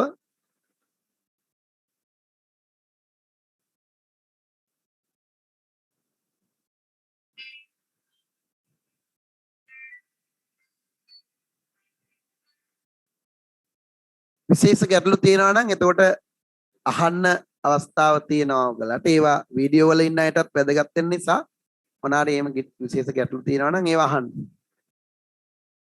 මම හිතන්නේ දැන් අපිට දීර්ඝ සටහනක් අපි සකස් කරලා තියෙනවා. මේ වෙද්දි බැලුවොත් තවත් අපිට සටහන් 3ක් විතර වගේ මේකට සම්බන්ධිතව ගන්න තියෙනවා. ඔව් කියන්නේ. සර් රිවිෂන් එකට සම්බන්ධ වෙන්න තියෙන්නේ ලින්ක් එකක් හරහාද? දැන් සාමාන්‍යයෙන් සිද්ධාන්ත පන්තිවලදී මම අවස්ථාව දීලා තියෙනවා ඇඹිලිපිටිය අයට ඇඹිලිපිටියට කාවන්තිස්ස ආයතනයට මුදල් ගෙවුවත් සිසුරු කැකේ තියෙන වීඩියෝ වලට සම්බන්ධ වෙන්න. එහෙම දීලා තියෙන්නේ කාවන්තිස්ස ආයතනයේ එහෙම වැඩපිළිවෙලක් නැති නිසා. එතකොට මට ඒක කතා කරලා කියපු හැමෝටම මම මේ අවස්ථාව හදලා දීලා තිනවා මේ ආයතනෙත් එක්ක කතා කරලා. ඒ අනුව මේ වීඩියෝ බලන්න ලින්ක් එකක් තියෙනවා. සිසුරුක ඇප් එක තියෙනවා. ඔයා තෝරගන්න විදියක් කලින් කියලා ඒ විදිහට හදාගෙන වීඩියෝ බලන්න පුළුවන්. දැන් මම හිතන්නේ 22 ළමයි ගොඩක් අය ඉන්නේ සිසුල්කා වීඩියෝ ක්ලාස් එකේ තමයි කාවන්තිස්සට වඩා සම්බන්ධ වෙලා. මොකද එතන වැඩපිළිවෙල අකණ්ඩව යන නිසා. දැන් අර ආයතනික වශයෙන් වෙන සංවිධානය හරියට උනේ නැති වුණොත් ඔයගලට වීඩියෝ දාන ඒවා බලන ඒවා හරියට වෙන්නේ නැතුව යනවනේ. ගොඩක් ගුරුවරු ඒක වෙනම පුද්ගලිකව කරන්නේ. නමුත් ඒක මම සාමාන්‍යයෙන් ආයතනිකව තමයි කරන්නේ. ඒ නිසා තමයි මේ ගැටලුව ඇති වෙලා තියෙන්නේ. ඉතින් ඒක හරි සරලයි. ඔයගලගේ රිසිට් එකේ එවුවා නම් ඒ ඔප් හැමෝටම අපි අර අවස්ථාව හදලා දීලා තියෙනවා.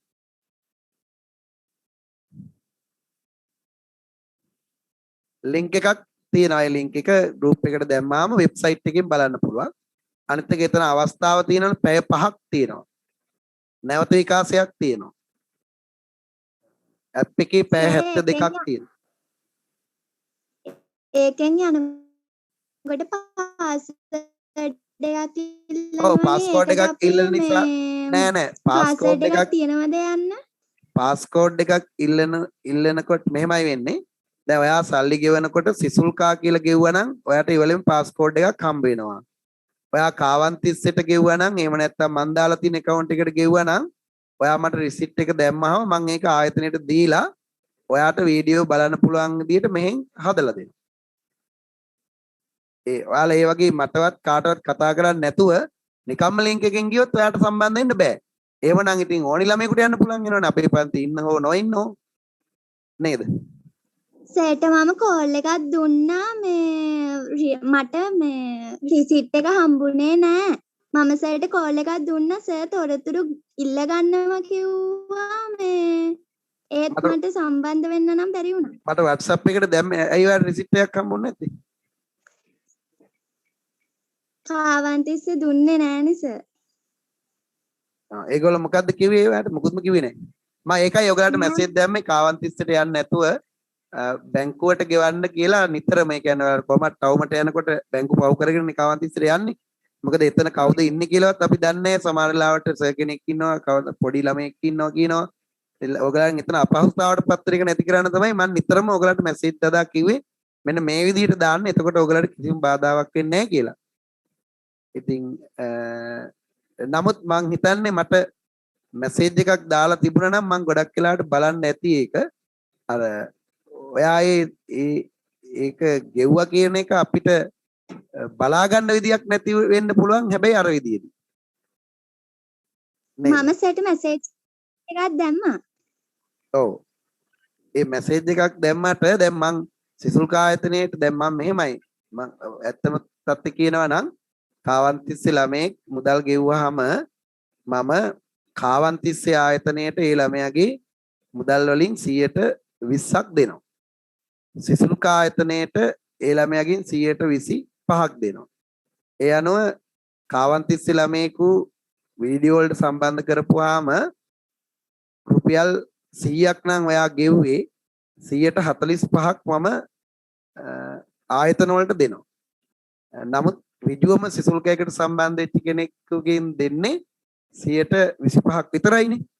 එතකොට මම ඒ වගේ ආයතන දෙකටම ඒ මට ලැබෙන්න තියෙන දේවල් අයින් කළා මම ඔයගලට අවස්ථාවක් දීලා තියෙනවා. ඒ අවස්ථාව ඔයගොල්ලෝ හරියට කළමනාකරණය කරගන්න නැතිකමයි ඔය තියෙන්නේ. මගේ පැත්තෙන් මම ලොකු කැපකිරීමක් කරලා තියෙනවා. තේරෙනවද? ඒක ඔයගලට දැන් කාවන්තිස්ස ආයතනයේ එහෙම වීඩියෝ වැඩපිළිවෙලක් නැති නිසා මම ඔයගලට සිසුල්ක ආයතනයට සම්බන්ධ වෙන්න දුන්නා. මම එහෙම දුන්නා කියලා ඔයගලට කාවන්තිස්ස ආයතනයේ ආයතනයේට නඩත්තු වීමට ආයතන ශිෂ්‍යයන්ගෙන් යන්න ඕනි ආදායමක් තියෙනවනේ. ඒකත් මම පැහැර හැරලා නැහැ. එතකොට දැන් අර රිසිට් එකක් නොදී හිටියා කියලා කිව්වාම මට එතකොට මුකුත්ම එතන කොහෙටවත් මේක කියා ගන්න විදියක් නැති වෙනවා. ඉතින් ඒකේ ආයතනයේ වරදක්. ඒ වගේම එතෙන්ට ගියේ ඔයාගෙත් වරදක්. ඒ කියන්නේ ඔයා මට ඒවලෙම හරි කතා කරලා මොකක් හරි ඒකට දැන් ඔක ඔප්පු කරගන්න දෙයක් නැති කවන්න මේ තියෙන්නේ. ඒගොල්ලන්ට මම ඒක කතා කළා. ඒගොල්ලෝ මොකක් හරි ලියාගත්තද මේ මොකක් හරි එන්න කියලා. ඒ නිසා තමයි මම ඔයගලට නිතරම මම හිතන්නේ මම මැසේජ් ගොඩාක් දාන්න කැමති නැහැ ගෲප් එකට සල්ලි ගෙවන්න කියලා. නමුත් මම දාන හැම වෙලෙම ඇඹිලිපිටිය අයට දැම්මා මෙන්න මේ සිසුල්කයකට සම්බන්ධ වෙනවා නම් මෙන්න මේ විදිහට ගෙවන්න. එහෙම නැතුව සම්බන්ධ වෙනවා නම් මෙන්න මේ account number එකට ගෙවන්න. ආයතනයේ රිසිට් එක දීලා ටියුට් එක ගැනීම වඩාත් යෝග්‍ය වෙයි කියලා දැම්මා. එතකොට ඒ ඔයගොල්ලෝ බැංකුවට යන්න පොඩ්ඩක් කම්මැලි හිතලා අතෙන්ට ගෙවලා ගන්නවා කියලා යන්න. සමහර ළමයි එහෙම යනවා. එතෙන්ට ගියාම වෙන ප්‍රශ්නේ තමයි එතන කවුරුවත් නැහැ. විධිමත් නැහැ එතන දැන් මේ වෙලාවේ වැඩසටහන. එතකොට සමහර ගුරුවරු මේ ඇඹිලිපිටිය ප්‍රදේශයේ ඉන්න ගුරුවරු එතනින්ම කවුරු හරි ළමයෙක් ගෙනත් තියලා ඒ වැඩේ කරගන්නවා.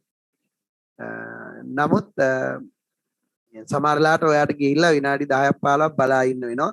මම කෝල් කරලා ඔයා මට කෝල් කරාම තමයි මං ආයතනයට කිව්වාම එතෙන්ට කවුරු හරි යන්නේ. ඒ එන එක්කෙනා කවුද කියලා අපි දන්නෙත් නැහැ. අන්න ඒ වගේ එතන ගැටලුවක් ඇති වෙලා තිබුණා. ඉතින් ඒකේ ප්‍රතිඵලයක් තමයි ඔයාට වෙලා තියෙන්නේ. ඔයා මට ආපහු වතාවක් ඔයාගේ විස්තරයේ මැසේජ් එකක් දාන්න. කොහොමත් අපිට මේ මාසේ ගෙවපු මුදල් වලින් ඊළඟ මාසෙත් සති දෙකක් විතර පාඩම් වලට සම්බන්ධ වෙන්න පුළුවන්. ඒ නිසා මට මැසේජ් එකක් දාන්න මම අද ඒක කතා කරලා මම කාවන්තිස්සේ ආයතනය කරන කෙනාට කතා කරලා විස්තර ගන්නම්.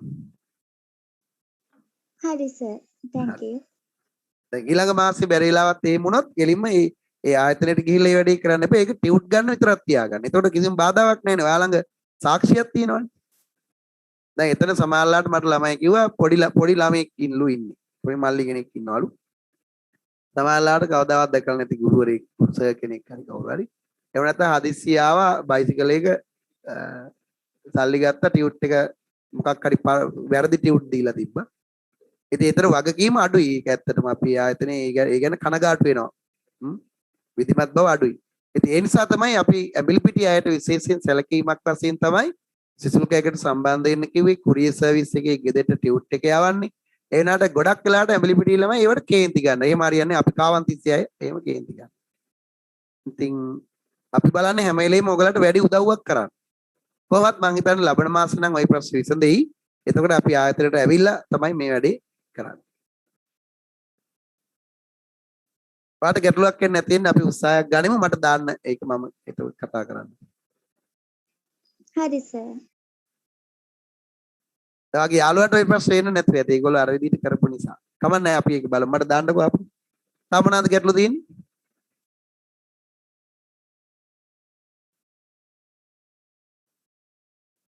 හොඳයි. එහෙමනම් අපි අදට වැඩ කටයුතු අවසන් කරමු.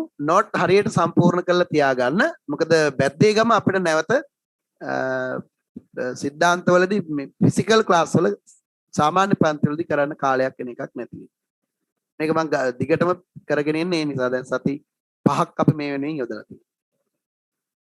එහෙනම් සියලු දෙනාට සුබ දවසක්. ආයිබෝවන්.